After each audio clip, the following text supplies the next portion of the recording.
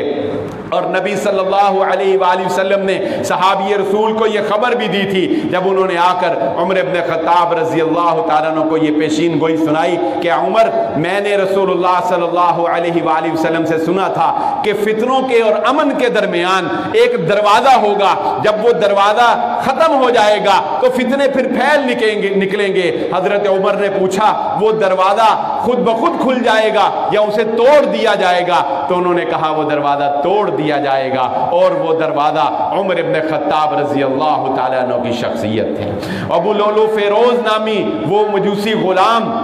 ایرانی غلام جو حضرت ابو موسیٰ اشعری رضی اللہ تعالیٰ عنہ کے پاس کام کرتا تھا، اور وہ بڑھئی بھی تھا، یہ چکی بنانا بھی جانتا تھا، ترخان بھی تھا، اور پھول بوٹے بنانا بھی جانتا تھا۔ تو اس نے آ کر عمر ابن خطاب رضی اللہ تعالیٰ عنہ کو کہا کہ میں یہ کام جانتا ہوں، لیکن مجھے روزانہ جو معاوضہ دینا پڑتا ہے اپنے مالک کو وہ بہت زیادہ ہے۔ آپ نے پوچھا کہ تم کتنا کما لیتا ہے اور تیری کیا جو ہے وہ ہنر ہے؟ اس نے بتایا تو آپ نے کہا یہ 2 درہم کوئی زیادہ تو نہیں۔ وہ 2 درہم روزانہ کے معاوضہ دیتا تھا اپنے مالک کو، اور باقی جتنی بھی کمائی وہ اس کی اپنی، جیسے کہ کفیل ہے، آپ سمجھ لیں کفیل کو کفالہ دیا جاتا ہے۔ تو عمر ابن خطاب رضی اللہ تعالیٰ نے کہا کہ 2 درہم روزانہ تیری آمدن اور تیرے ہنر کے اعتبار سے کوئی زیادہ نہیں ہے، لیکن اس کو یہ بات اچھی نہ لگی، اور باتوں باتوں میں حضرت عمر رضی اللہ تعالیٰ عنہ نے اس کو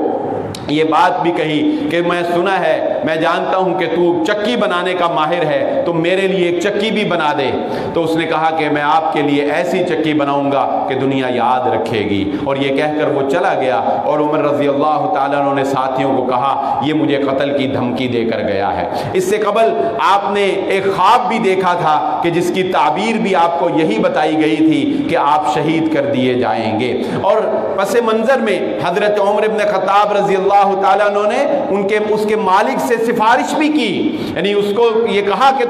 تو جو دے رہا ہے وہ معقول ہے، لیکن پس پردہ اس کے مالک کو یہ سفارش بھی کی کہ اس کے ساتھ نرمی کر دینا۔ لیکن اس بدبخت نے فجر کی نماز کے وقت 2 دھاری خنجر لے کر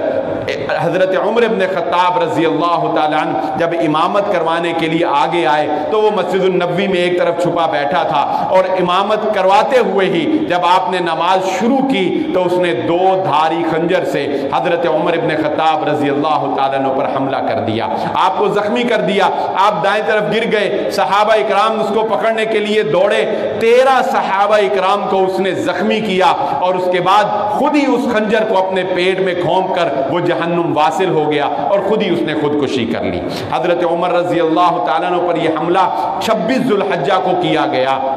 آپ کو گھر لے جایا گیا، طبیب کو بلایا گیا، اس نے آپ کو نبیذ پلائی۔ نبیذ کا رنگ جو ہے وہ جسم کے جیسا ہی ہوتا ہے، گندمی سا، تو وہ نبیذ جو ہے وہ زخم سے باہر آ گئی آپ کے پیٹ کے راستے، لیکن وہ زخم نمایاں نہ ہو سکا۔ پھر آپ کو دودھ پلایا گیا، دودھ کا رنگ سفید ہوتا ہے، وہ دودھ جب پیا تو وہ بھی پیٹ کے راستے سے باہر آ گیا، وہ زخم گہرا تھا۔ تب طبیب نے کہا کہ عمر یہ زخم بارآور نہیں ہو سکے گا، اور اسی زخم میں آپ اپنے خالق حقیقی سے جا ملیں گے۔ عمر ابن خطاب رضی اللہ تعالیٰ عنہ نے اپنے بیٹے حضرت عبداللہ بن عمر کو بلایا، کہا عبداللہ عائشہ صدیقہ رضی اللہ تعالیٰ عنہ کے پاس جانا، اور ان سے جا کر کہنا وہ حجرہ